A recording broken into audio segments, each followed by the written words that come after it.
আসসালামু আলাইকুম স্যার। ওয়ালাইকুম আসসালাম। স্যার আমি তো আপনারে খুঁজতেছি স্যার। কেন আমি কি করলাম? আমার কেন খুঁজতেছো? স্যার 2 দিন পরে ঈদ, বাড়িতে টাকা পয়সা পাঠানো লাগবে না, নতুন জামা কাপড় কিনতে হইব না। হ্যাঁ, 2 দিন পরে তুমি নতুন জামা কাপড় কিনো, বাড়িতে টাকা পয়সা পাঠাও, আমার কেন বলতেছো? আমার কাছ থেকে তো তুমি কোনো টাকা পাও না। টাকা পাই না স্যার, কিন্তু বকশিসটা তো পাইছেন স্যার। আমার ঈদের বকশিসটা দেন। বকশিস তোমার দিবে বাড়িওয়ালা, আমি তো এই বাড়ি ভাড়াটিয়া, আমি তোমাকে কেন বকশিস দিব? তোমার যে বকশিস দেয় বাড়িওয়ালা দিবে। স্যার বাড়িওয়ালায় বকশিস দিছে স্যার, এরপর আপনি যদি কিছু দেন তাহলে আরো ভালো হয় স্যার। আপনারা যদি না দেন তাহলে কে দিব কম তো স্যার। তাও ঠিক, আমরা যদি না দিই কে দিবে?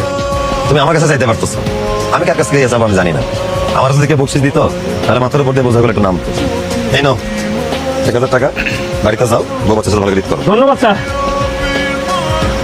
আর মোবাইল ফোন